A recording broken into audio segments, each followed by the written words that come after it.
안녕하십니까. 윤리학 연구소 76번째 이야기, 생활과 윤리, 현대 윤리 문제에 대한 접근, 서양 윤리 두 번째 편을 말씀드리겠습니다. 생활과 윤리 천재 교과서의 22쪽에서 31쪽 부분에 있어서 서양 윤리 두 번째 부분이에요. 현대 윤리학의 접근에 덕, 책임, 배려, 담론, 도덕과학적 접근까지 해서 이 30쪽에서 31쪽의 내용을 중심으로 얘기하도록 하겠습니다. 현대 윤리학적 접근 그랬어요. 현대 윤리학적 접근에는 의무론적 접근이 있고 공리주의적 접근이 있고 계약론적 접근이 있었습니다. 그래서 당면한 윤리 문제의 맥락이나 행위자의 다양한 특성 및 감정 등을 고려하지 않은 채 도덕 원리만을 강조를 했어요. 그게 뭐죠? 의무론이죠. 그래서 당면한 윤리 문제에 대한 적합한 해결 방안을 찾기 어렵다. 이게 도덕 원리만을 강조한다는 게 이게 고전윤리라는 거예요. 이게. 그래서 이를 극복하기 위해 최근 다양한 윤리적 접근이 주목받고 있다. 그러니까 고전윤리만으로는 이러한 윤리적인 현 상황을 극복할 수 없습니다. 이런 표현이죠. 그래서 여기에서의 지금 나타나는 게 뭐냐면은 덕윤리라는 게 무엇인가 라는 거에서부터 시작을 합니다. 덕윤리는 선한 행위를 실천하기 위해서는 그랬어요. 제가 덕이라는 말을 어떻게 표현했냐면은 덕이라는 거는 바람직한 관계 설정이라고 그랬어요. 그래서 바람직한 관계 설정인데 이것을 우리는 소학이나 거기에 보면은 뭐라고 그래요?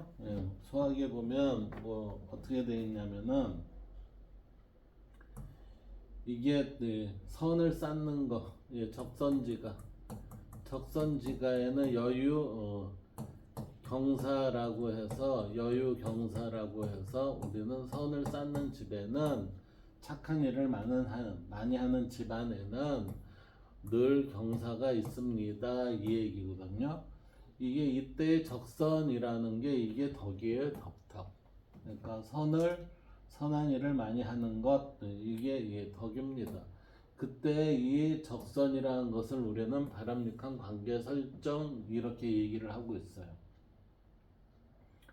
그래서 덕윤리는 선한 행위를 실천하기 위해서는 행위보다는 행위자의, 지금 여기 보면 행위보다는 행위자의 초점을 맞춰야 한다고 봅니다 라고 하니까 이 행위의 당사자가 주가 된다는 얘기죠. 지금 덕윤리는 선한 행위를 하는 당사자가 주가 된다는 얘기입니다. 그래서 이게 이때 행위라는 거는 동기의 초점에 맞춰 있죠. 동기의 초점에 맞춰 있다는 건 자연법 윤리나 의무론에 입각한 거고, 그 다음에 결과에 맞춰 있다는 거는 우리는 공리주의에 얘기를 하는 겁니다. 그래서 덕 있는 사람이 되었을 때라는 얘기는, 덕 있는 사람이 됐다는 얘기는 선한 행위를 실천을 했을 때 그 선한 행위를 지속적이고 자발적으로 실천할 수 있게 됩니다. 그래서 덕윤리는 도덕적 행위의 원리보다는 이러한 원리보다는 오히려 행위자의 성품에 그 사람이 착하기 때문에 행위의 유용성이나 도덕적 의무보다는 행위의 유용성이라는 것은 내가 이 행위를 해서 어떠한 이익이 있겠지라는 그러한 판단이나 아니면 도덕적 의무라는 얘기는 우리가 이게 본래 이게 도덕 원리에 따라서 우리가 행해야 되는 그러한 것보다는 오히려 바람직한 인간관계의 맥락에서 더욱 관심을 둔다 그랬죠. 따라서 우리는 선한 행위자의 성품이라는 거는 뭐로 표현이 돼요? 바람직한 인간관계의 맥락을 잘 살피는 자의 모습이 되는 거죠. 이걸 뭐라고 제가 얘기했습니까? 바람직한 관계 설정을 할 수 있는 자의 모습으로 지금 제가 표현을 했잖아요. 그래서 이러한 더 윤리적 접근은 훌륭한 성품을 지닌 사람이 행할 것으로 기대되는 판단에 주목하는 것이고, 그리고 당면한 윤리 문제를 해결하는 바람직한 방안을 찾는데 도움이 됩니다 라고 얘기하고 있죠. 이때 바람직한 방안이라는 게 뭐예요? 균형적인 시각이에요. 균형적인 시각. 이 균형적인 시각을 우리는 뭐라고 얘기하죠? 이걸 중용이라고 하고 이걸 중도라고 얘기를 해요. 중도. 예. 그리고 이걸 역시 권도의 표현으로도 가능하고, 이 표현 모두를 합쳐서 우리는 어떻게 얘기를 해요? 이걸 자리이타적 관점입니다 라고 해요. 자리이타적 관점, 이렇게 됩니다. 결국은 우리는 자리이탈을 위해서 나도 좋고 상대도 좋은 그러한 하나의 실천 방안을 위해서는 뭐를 해야 된다?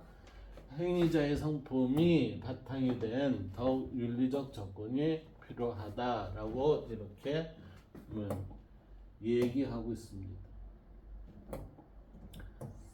그 다음 책임 윤리적 접근 봅시다. 이 책임 윤리적 접근이라는 거는, 자, 전통적으로 책임은, 이 책임이라는 거는 뭐죠? 내가 거기에 대해서 당연한 바를 당연히 내가 의무로 여기는 겁니다. 의무로 여기는 것. 당연히 어떠한 것을 의무로 여기는 것, 그것을 뭐라고 얘기해요? 책임이라고 합니다. 책임. 그래서 이미 행해진 행위나 그 결과를 묻는 과거 지향적 개념이었다.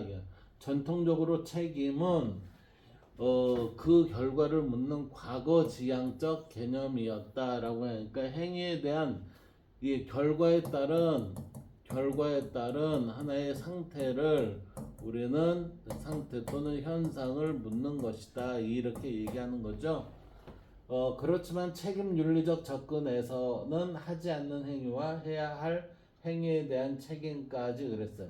그러니까 여기에선 책임 윤리적 접근에서는 하지 않는 행위라는 얘기는, 이게 우리가 내가 하지를 않았지만 도덕적인 형태에 있어서의 책임을 질 수가 있다라고 얘기하는 사례가 있죠. 그게 뭐냐면은, 우리가 작년 같은 경우인가요? 재작년이죠. 재작년 같은 경우에 있어서의 이태원에 159명이 죽은 사태가 있었어요. 거기에 대한 책임은 아무도 지지 않았죠. 그런데 그것은 우리가 법적 책임을 물으니까 그러는데, 우리는 그거는 법적 책임이 아니라 그거는 하나의 지도자로서의 도덕적 책임을 물어야 된다는 거죠. 그런 도덕적 하지 않는 행위와, 그랬으니까 이 얘기는 도덕적 책임을 묻는 것과, 그 다음에 해야 할 행위, 그러니까 이거는 미래에 내가 준비를 해야 하는 상황, 이러한 상황에까지 책임이 다양하게 강조되고 있다, 이렇게 되는 거예요. 현대는 그렇다는 얘기예요. 현대는. 그런데 지금 전통적 책임을 묻는 경우는 단순하죠. 결과에 대한 책임이니까, 그게 뭐죠? 결과를 묻는 과거지향적 개념, 이게 뭐예요? 법적 책임을 묻는 거예요. 법적 책임. 얼마나 바보 같아요. 예.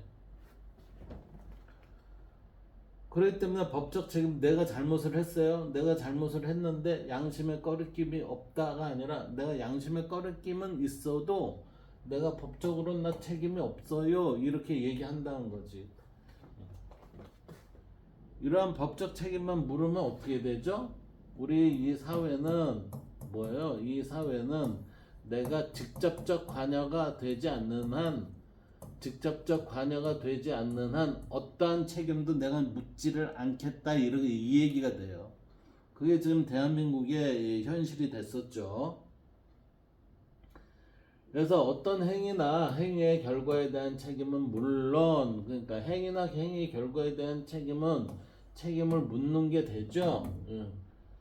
물론 부여된 과제나 역할에 따른 책임과 보편적인 도덕적 책임까지 강조하는 것이다. 그러니까 지금 그때 이태원에 일어난 사태에 대해서는 이거에 대해서만 묻고 그 외에 부여된 과제나 역할에 따른 책임과 보편적인 도덕적인 책임까지 강조하는 것, 이 부분에 대해서는 묻지 않았다 이거죠. 이게 여기까지 물으면 어떻게 될 것 같아요? 당시에 이 형태에 있어서 물으면 당시에 우리는 서울시, 서울경찰청, 그 다음에 서울시 여기 그 담당하는 그 담당 경찰, 서울시 경찰청장, 그 다음에 경찰청장, 그 다음에 서울시장, 그 다음에 용산구청장, 그 다음에 행정부 장관, 그 다음에 대통령, 국무총리, 이러한 부분에 있어서 법무부 장관, 이런 모든 지도자층들이 책임을 져야 된다 이렇게 되는 거죠. 예. 이게 지금 후자의 부분이 이거예요. 이 후자의 부분을 강조하는 게 지금 뭐죠? 현대에 있어서의 책임 윤리적 접근 이러잖아요. 대한민국에 이게 없었다 이렇게 되는 거지. 대한민국은 지금 21세기를 바라보는데 이 위에 거만 지금 계속 법적 책임만 묻고 있다. 그러니까 퇴행적인 사회가 될 수밖에 없다 이렇게 되는 거죠. 그래서 이뿐만 아니라 책임의 범위와 대상도 개인을 넘어 집단, 미래, 세대, 동물, 생태계 등 시공간적으로 확장한다라고 했죠. 이게 얼마나 도덕적 책임까지 이게 묻길래 지금 이렇게 되는 겁니까 이게. 그래서 이 접근은 당면한 윤리 문제를 책임의 관점에서 누가 무엇을 누구에게 왜 어떻게 책임을 져야 하는지에 대한 규명을 통해서 해결하고자 한다. 법적 책임만 물으면은 우리는 간단해요. 그때 그 상황에 있는 그 지역에 관할 그 치안을 담당하는 관할자만 책임지면 돼요. 예. 그 얼마나 한심합니까? 예. 그런데 거기에 큰 행사가 날 것 같다? 그럼 큰 행사에 대해서 책임은 어디서부터 져야 되죠? 그 큰 행사가 사고가 안 나기 위해서는 큰 영역에서부터 거기 작은 영역까지 들어갔어야죠. 거꾸로. 근데 그렇게 안 했잖아요. 자, 그러면 책임윤리의 성격이 어떤 게 된가 봅시다. 책임윤리는 학제적 성격을 가져요. 이 얘기는 학제적 성격을 갖는다는 것은 전박이적인 형태에 있어서의 통합적 그 관찰을 통해서 책임윤리의 성격을 묻겠다 이 얘기죠. 그래서 책임에 대해 논의하기 위해서는 다양한 학문, 그러니까 학제적이죠. 다양한 학문적 인식이 필요합니다. 이것은 환경 오염의 예에서 명확해져요. 환경 파괴의 현상과 원인을 규명하기 위해서는 그에 상응하는 자연과학과 기술, 여기에 대한 제식이 필요하고, 그 다음에 파괴되고 손상된 환경을 복구해야 한다는 요청을 근거짓기 위해서, 그리고 깨끗하고 더 살기 좋은 환경을 해야 한다는 요청을 정당하기 위해서는 뭐가 필요해요? 인문사회 과학적 인식이 필요합니다 라고 하니까, 지금 자연 과학과 기술, 그 다음에 인문사회적 과학 인식이 결합된 하나의 책임 윤리를 요청을 하고 있습니다. 이처럼 현대 윤리학에서 책임 윤리는 철학과 다른 학문이 만나는 계기가 될 수밖에 없다.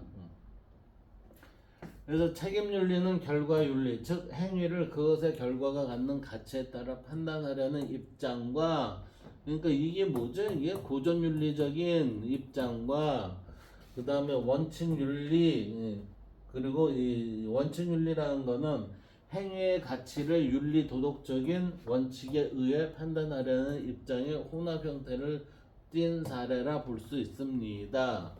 지금 원칙윤리라는 것을 좀 더 생각해 볼까요? 행위의 가치를 보세요. 여기에 원칙윤리라는 거는 행위의 가치를 윤리 도덕적인 원칙에 의해, 도덕적 가치관에 따라서 이렇게 되죠. 도덕적 가치관에 의해 판단하려는 입장의 혼합 형태를 띱니다. 그러니까 이거는 실제적인 행위 플러스 도덕적 가치관, 도덕적 가치관이 결합된 이러한 판단을 해야 된다는 거죠. 이러한 판단이 된다는 것은 결국은 뭐예요? 책임 개념의 확장이 되는 거고, 이러한 확장 경향은 책임 개념에서 원칙 윤리적 요인이 결과가 윤리적 입장과 결합되는 것을 의미합니다. 결국은 최종적인 판단은 어떻게 해야 돼요? 윤리적으로 판단을 해야 됩니다. 학제적인 형태에서의 접근은 하되, 학제적 접근은 하되, 판단은 결국은 누가 해야 된다? 윤리적인 것이 판단을 해야 된다. 이렇게 되는 거죠. 이게. 그래서 현대사회 안에서 축적되는 행위의 종합적이고 장기적인 효과를 고려해 본다면 행위의 결과를 중시하는 결과윤리적 책임윤리는 어려움에 처하게 됩니다. 예. 결과윤리적 책임윤리라는 건 뭐예요? 법적 처벌만, 법적인 견해만 요구하는 거죠. 법적 견해만 요구하는 이러한 책임윤리는 어려움에 처하게 된다. 왜냐하면 현대사회에서 행위의 결과를 판단하는 것이 점점 더 어려워지고 있기 때문입니다. 우리가 법적인 책임만 물으니까 지금 문제가 심각해졌잖아요. 예. 그 당시 12월 3일 날 사고가 나서 그 당시에 이제 소방청에 있는 사람들이 그 사람을 구하려고 갔더니 결국은 구하려고 간 사람들이 많은 사람을 구하지 못했다고 그래갖고 처벌 대상이 됐잖아요. 그럼 누가 구하러 가겠어요? 예. 거기 가지 않은 사람은 아무 처벌이 없잖아요. 예. 행위를 한 결과에 대한 책임을 지니까 159명을 다 못 살리지 않았냐? 그러니 너 문제 있어. 왜 못 살렸어? 이렇게 된다는 거죠. 이게 법적으로 보면. 아예 살리지 못하려면 가지 말았어야지. 그럼 너도 거기에 대한 책임을 회피할 수 있는 거 아니냐? 그럼 누가 하겠어요? 아무것도 안 하지.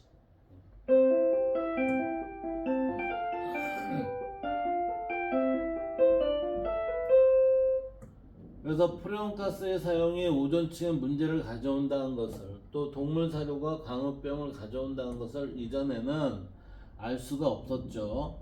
누가 프레온가스나 동물 사료의 사용으로부터 야기되는 장기적인 부작용에 대한 책임을 져야 하는가? 이 물음 속에 결과 윤리적인 책임 윤리의 한계가 드러나죠. 이게. 자, 이런 지금 보세요. 프레온가스를 수입하거나 아니면은 우리가 동물 사료를 수입해갖고 사용을 했을 때 이게, 자, 우리는 가만히 생각해 보세요. 판매자의 잘못일까요? 아니면은 그것을 구매해서 이용하는 자가 이게 잘못일까요? 판매자는 그냥 들어와서 아무 이상이 법적으로 이상이 없습니다 했으니까 그걸 판매했을 거 아니에요. 그러면 이용자는 뭐예요?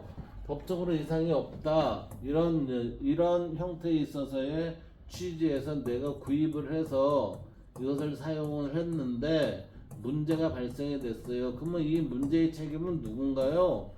지금 우리의 그 당시 입장으로 살펴보면 문제는 뭐예요? 야, 네가 쓸데없이 이용을 해서 그 결과가 나온 거야. 이렇게 되는 거죠. 얘네들은, 판매자는 뭐예요? 내가 사용하지 않았으니까 나 관계없어. 이렇게 되는 거지. 실제 사용자는 누구예요? 이용자잖아요. 이해가 되십니까? 예? 따라서 책임 윤리는 결과 윤리적 입장과 원칙 윤리적 입장의 상호 소율 속에서 상호 조율 속에서 논의되어야 한다. 결국에는 이 얘기는 어떤 이야기냐면은 전반적인 형태에 있어서의 우리가 모든 것을 살펴봐야 됩니다. 그래서 이것을 뭐라고 얘기해요? 학제적 접근을 해야 됩니다. 예. 이렇게 얘기하고 있잖아요. 우리는 가르치기는 이렇게 가르치는데 현실은 어때요? 현실은 이렇게 적용을 안 하고 있잖아요. 그러면 우리는 지금 가르치는 사람은 뭘 가르치는 거예요? 거짓말을 가르치는 거하고 똑같잖아요. 예. 자, 이제 봅시다. 무관심한 사람에게도 책임이 있는가 그랬어요. 어느 추운 겨울날 미네의 한 공원 연못에 놀던 아이들이 얼음이 깨져 사망한 사건이 발생했어요. 3명의 아이가 1.3m 정도의 낮은 깊이의 물속에 빠졌지만 구하려는 사람은 없었어요. 당시에 많은 사람이 주변을 산책하고 있었지만 그냥 무심하게 지나쳐 버렸어요. 구급차가 뒤늦게 도착했지만 결국 아이들은 살릴 수 없었어요. 자, 보세요. 법적으로 책임은 있어요? 없어요? 살리지 않은 사람들 법적 책임은 없어요. 내가 행위하지 않았기 때문에. 그런데 도덕적으로는요. 책임이 있어요? 없어요? 보면서 죽어가는 거를 봤다 이렇게 될 수도 있고 그냥 뭐 별일 없는 것처럼 얘네들이 그 안에서 노는 것 같아갖고 지나갔습니다 이렇게 얘기를 하면 그거 끝이잖아요. 이게 무서운 거예요. 이게 법적 책임만 묻느냐 아니면 우리가 이 학제적인 형태에 있어서의 융합적인 그러한 결과로 책임을 묻느냐에 따라서 그게 틀리다는 거죠. 이게. 그렇기 때문에 우리는 사마리아인법이 대한민국에서 통과가 됐죠. 사마리아인법에 의하면 이건 어떻게 돼요? 이게. 이 사람들 그냥 지나간 사람들 다 범죄자죠. 범죄자. 근데 법적 책임만 물으면 어떻게 돼요? 내가 행위를 안 했는데 내가 무슨 책임이 있어요? 난 그날 우연치 않게 그 옆을 지나갔을 뿐입니다. 이렇게 했는데.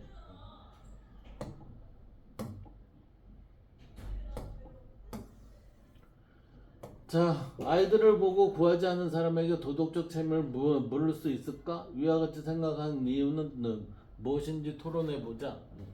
이거 보세요, 이거. 도덕적 책임을 물을 수 있을까? 이거.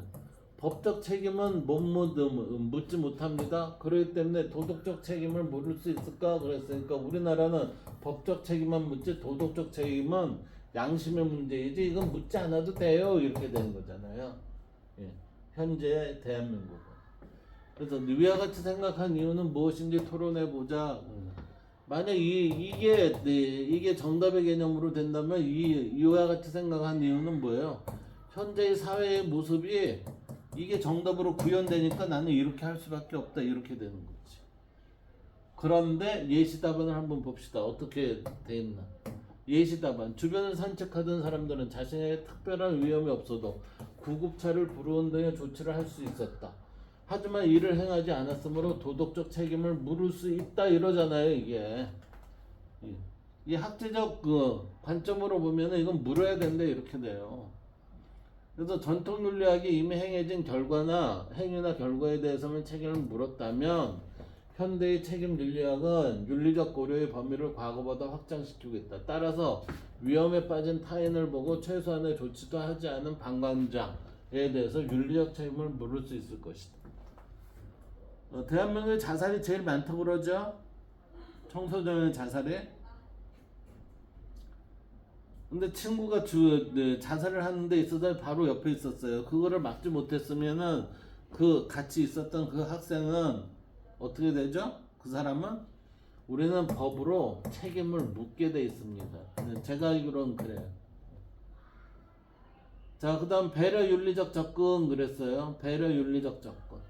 배려 윤리적 접근은 수용성, 관계성, 응답성에 근거한 사랑과 모성적 배려를 강조한 것입니다. 그러니까 사랑과 배려적인 부분이 결합된 형태의 것을 우리는 배려 윤리적 접근입니다. 라고 이렇게 얘기하는 거예요.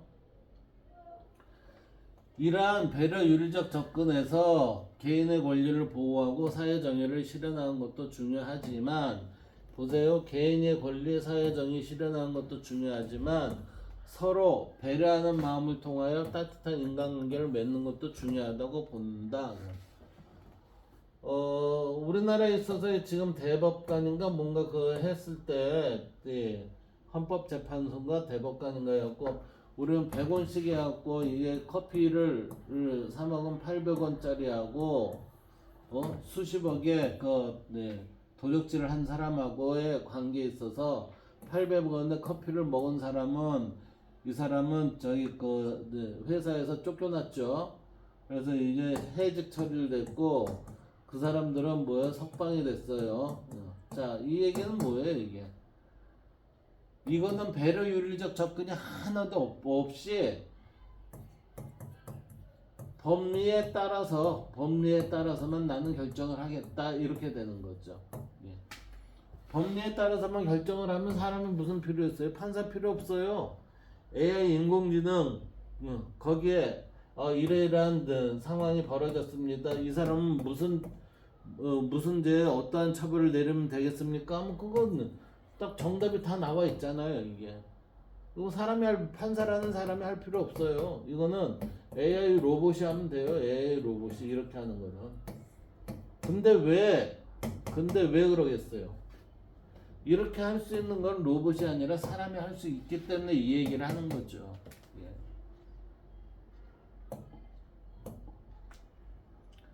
그래서 배려윤리학자들은 무엇보다 사람들 사이의 관계, 다른 사람을 보살피고 배려하는 공동체적 관계에 주목한다 그랬어요. 자, 우리나라 같은 경우에는 800원으로 인해서 해직을 당했습니다 라는 얘기는 뭐예요? 우리 사회에는 지금 이러한 것이 전혀 적용되지 않고 있다 이렇게 되는 거죠. 따라서 배려를 필요하는 상대방이 처해 있는 문제 상황과 구체적인 요구를 먼저 살펴야 한다고 주장한다. 이거 필요 없잖아요. 이게 우리는 이런 필요가 없습니다. 이거 법적인 법적인 원칙만 따져갖고 우리는 처벌하겠습니다. 그러잖아요. 본래 인간의 모습이라면 이런 배려가 있어야 되는데 인간의 모습이 아닌 로봇과 감성이 아주 메마른 집단에 있어서는 어떻게 돼요? 우리는 원칙만 얘기합니다 라고 원칙하죠.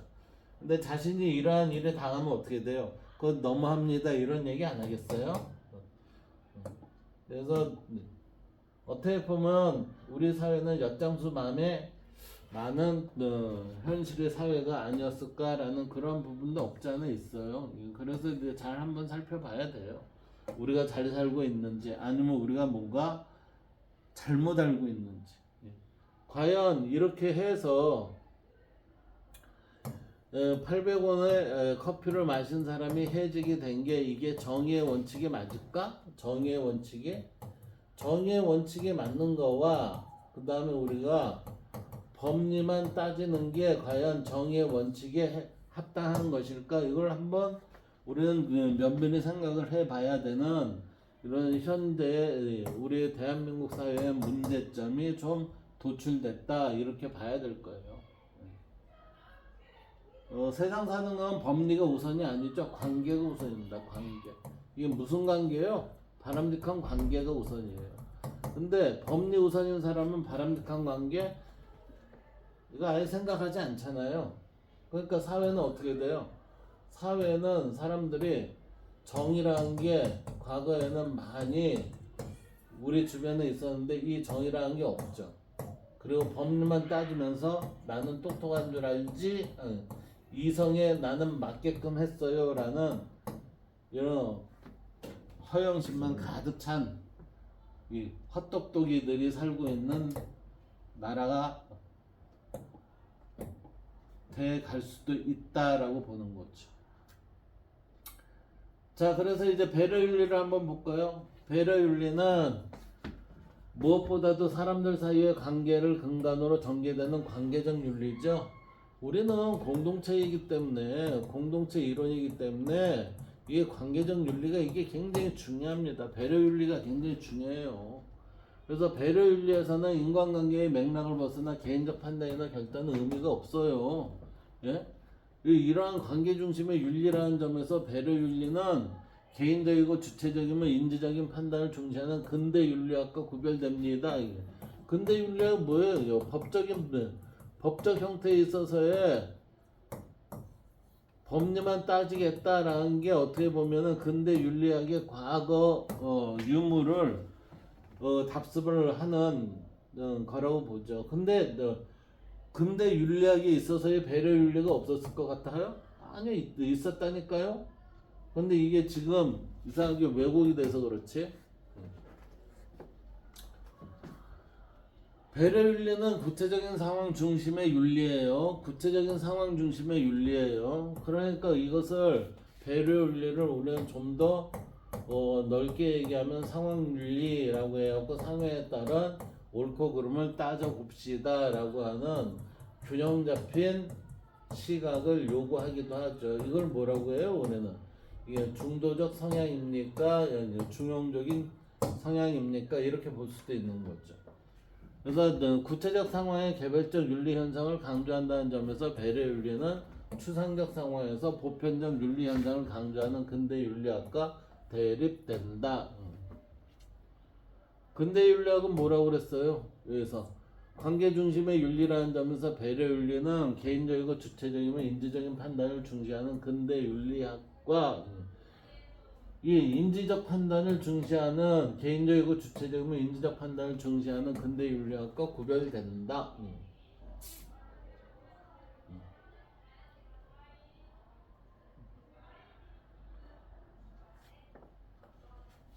이게 근대 윤리학이고 배려 윤리는 추상적 상황에서 보편적인 윤리 현상을 강조하는 근대 윤리학과 대립된다. 그러니까 여기에서는 이제 추상적 상황에서 보편적 윤리 현상을 강조하는 근대 윤리학과 대립된다.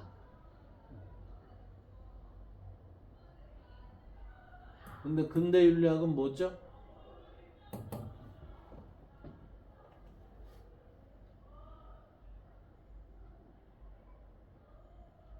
지금 여기에서 보면 관계 중심의 윤리, 관계적 윤리, 배려 윤리는 그래서 개인적이고 주체적이며 인지적 판단을 중시하는 근대 윤리학. 여기가 이게 근대 윤리학이죠. 그런데 배려 윤리는 뭐죠? 구체적인 상황 중심의 윤리학이다. 그러니까 여기에서는 상황 중심의 윤리학이 근대 윤리학이고 개인적이고 주체적이며 인지적 판단을 중시하는 게 근대 윤리학입니다. 그런 의미에서 구체적 상황의 개별적 윤리 현상을 강조한다는 점에서 배려 윤리는 구체적 상황의 개별적 윤리 현상을 강조를 하고 있는 배려 윤리는 추상적 상황에서 보편적 윤리 현상을 강조하는 근대 윤리학과 대립된다. 그러니까 이 추상적 상황이라는 거는 실제 상황이 아니라는 거죠. 그쵸? 실제 상황이 아닌 추상적 상황에서 보편적 윤리 현상을 강조하는 근대 윤리학과 대립된다. 그래서 배려 윤리의 관점에서 볼 때 도덕적 행위를 요구하고자 하는 사람은 도덕 원리를 찾기에 앞서 배려를 필요로 하는 사람의 처한 상황과 그의 구체적 요구를 먼저 살펴야 한다. 결국에는 800원으로 해직당한 사람은 뭐예요? 배려윤리라는 건 아예 생각도 못했다 이런 거지. 그래서 배려윤리의 또 다른 특징은 그것이 인간의 자연스러운 감정을 중시합니다 라고 그랬어요. 그러니까 배려윤리의 또 다른 특징은 인간의 자연스러운 감정을 중시한다고 그랬죠. 그런데 800원에 해직당한 사람은 인간의 자연스러운 감정을 중시해요? 아니요, 그렇지 않았다는 거지. 법리만 따졌다는 거지. 그건 기계도 해요, 기계. AI. 오히려 인공지능한테 맡기면은 지금의 오늘날에 있어서의 판사나 변호사 뭐 이런 사람들보다 훨씬 잘할걸요? 지금 시대는 그렇게 왔어요, 시대는. 그래서 애매하다 그러면은 제가 보기에는 우리는 재판을 받을 때 우리는 선택의 여지가 있게 해주세요 할 수가 있을 것 같아요. AI 판사의 판결을 요구합니다. 안 그러면 이제 인간에 있어서의 판사. 자, A, B가 있어요. 여기서 A가 이거는 나하고는 이 사람은 문제가 있어요. 그러니까 바꿔주세요. 해서 B나 기타의 것으로 바꾸는 상황이 있고, 안 그러면은 어쩔 수 없이 해야 된다. 그러면 이 인간이 할 수 있는 그렇게 하는 거죠. 예. 근데 이렇게 한다고 했을 때는 아예 지금 현재 판사들은 없고요. 사라지고 AI 판사에 맡기는 것도 괜찮다고 보여요. 그래서 배려윤리는 도덕의 근원을 인간의 타고난 자연스러운 마음이 아니라 인위적인 도덕적 의무감에서 찾는 윤리 이론을 거부한다. 이 자연스러운 마음이 아니라 도덕적 의무감 이거는 아니라는 거죠. 그러니까 배려윤리는 뭐예요? 자연스러운 마음이 중하다 이 얘기예요.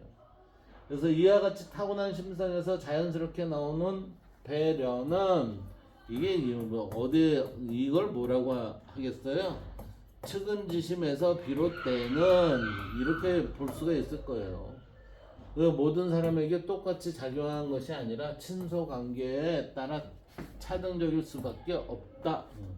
여기서 나오는 결론은 명백하죠. 우리는 사실상 모든 사람을 다 우리의 배려 대상으로 삼을 수는 없으며 또 그럴 필요 없다는 것이다. 그러나 그렇다고 해서 이것이 우리와 친분이 이 없는 모든 사람에 대한 배려가 전혀 불가능함을 의미하는 것은 아니죠. 그래서 우리의 자연적 배려를 인위적으로 확장할 수 있기 때문이다. 중요하다는 거예요. 이게 배려윤리. 제가 보기에는 배려윤리가 우리의 삶에 있어서 굉장히 중요한 요소로 작용이 됐을 때 우리의 삶이 살만 나는 세상이구나 하는 그렇게 되지 않을까라는 생각이 들어요. 따라서 배려윤리라는 거는 우리가 살아가면서 항상 염두에 둬야 될 윤리적 가치가 아닌가라고 생각이 듭니다. 담론 윤리적 접근이에요. 이거는 도덕이 이성적인 존재들 사이에 상호작용에 관한 규범의 체계이고 그랬어요. 이성적인 존재들 사이에 상호작용에 관한 규범의 체계를 우리는 담론 윤리적 접근 그래요. 그래서 이 규범은 이성적 존재들 간의 합이 가능한 것이어야 한다고 본다. 이 이성적 존재라는 건 결국은 뭐죠? 이성을 가지고 있는 인간이라고 그랬죠. 인간들 사이에 상호작용에 관한 규범의 체계고 이 규범은 인간들 간의 합이 가능한 것이어야 한다. 윤리 문제의 해결을 위해서 누구나 자신의 의견을 자유롭게 주장할 수 있고 상대방의 의견을 존중하고 이해하려는 대화와 합의가 필요하다. 대화 합의가 필요한데 어떠한 이게 여기 대화 합의가 필요하다고 했을 때 여기 제일 중요한 게 뭐죠? 누구나 자신의 의견을 자유롭게 주장할 수 있습니다. 이렇게.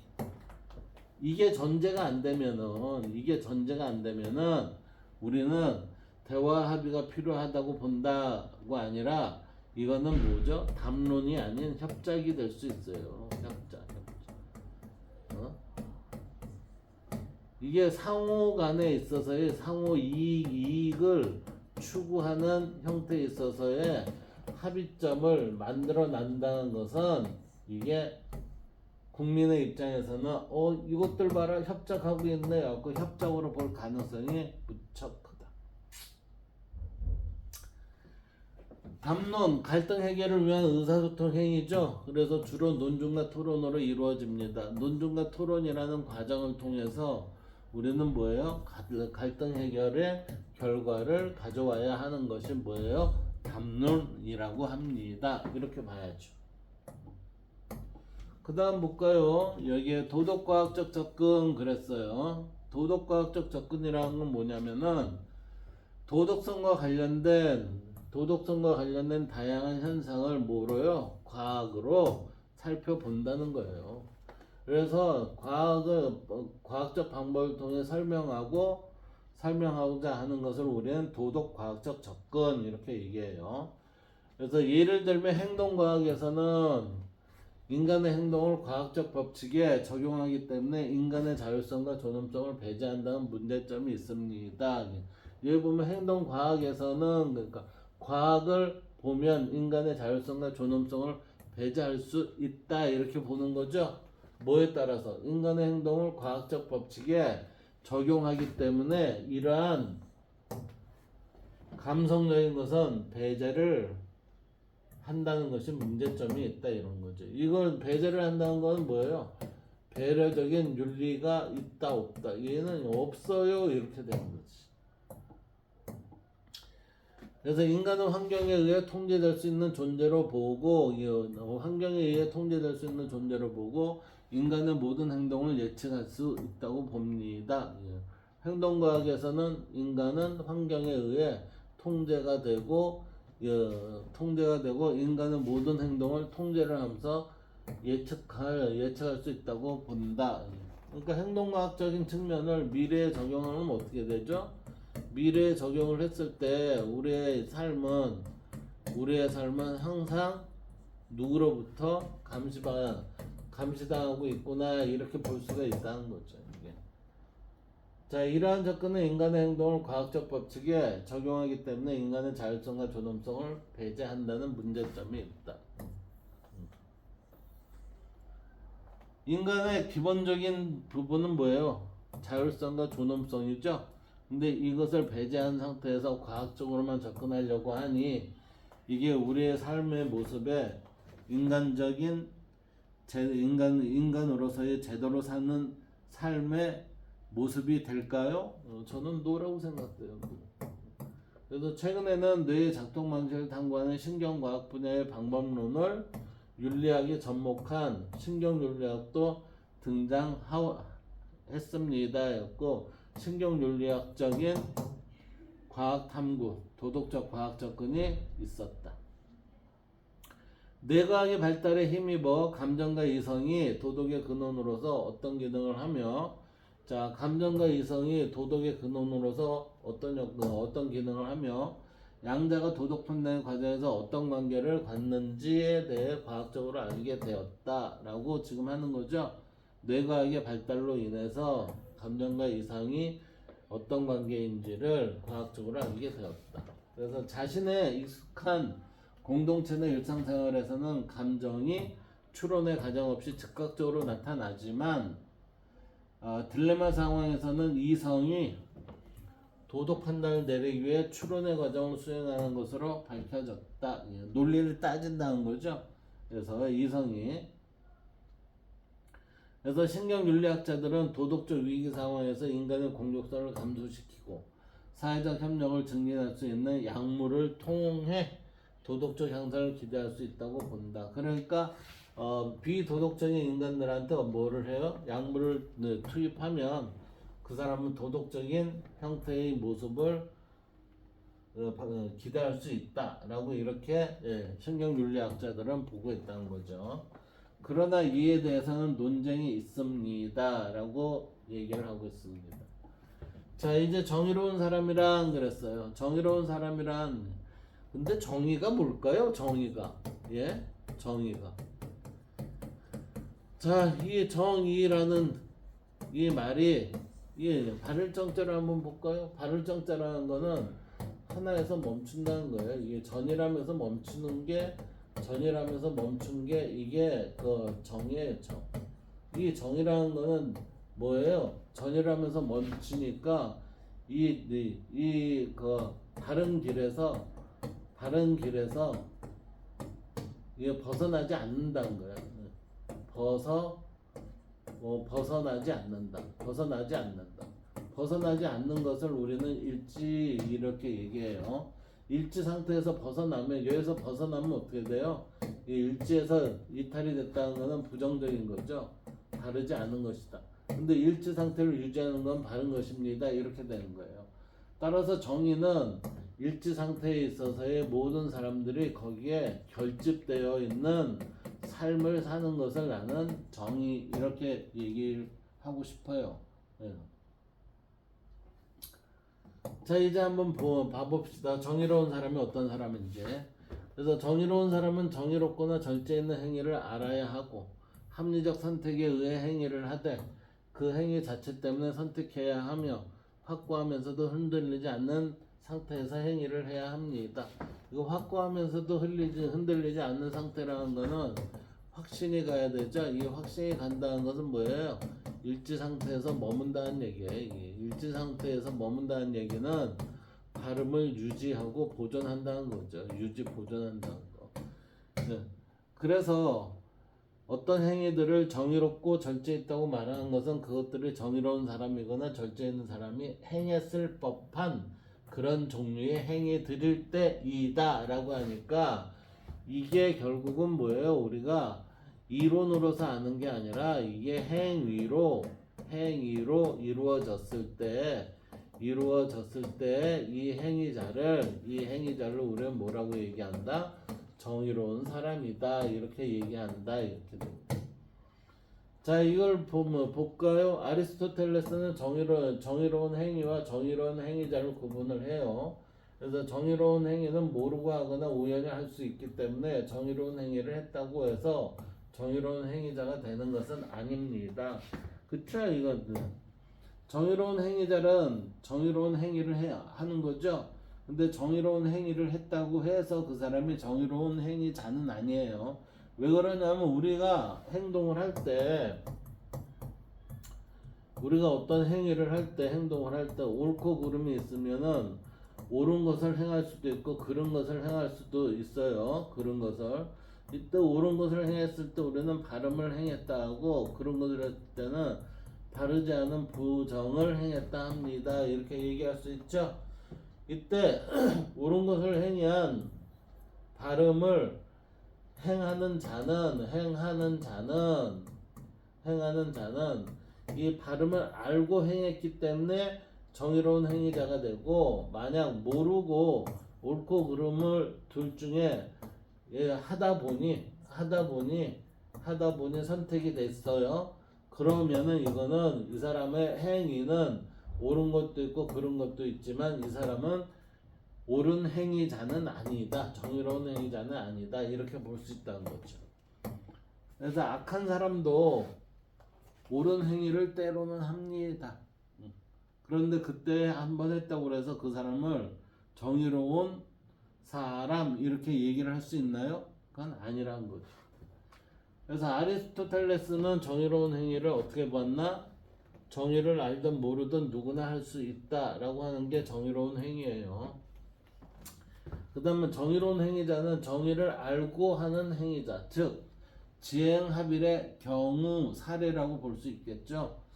그러면서 행위보다 행위자의 관심을 두고 유독한 행위자의 성품을 함양하는 것을 목적으로 하는 덕윤리를 주장합니다. 그래서 덕윤리는 행위의 중심이 아니라 행위자 중심입니다. 행위자 중심에 뭐예요? 성품이 우리 바른 상태에 유지가 됐을 때 우리는 정의로운 사람이 행동한 것입니다. 이렇게 말할 수 있다는 거죠. 자, 여기까지 해서 저희는 지금 서양 윤리의 접근 두 번째 문제를 마치도록 하겠습니다. 감사합니다.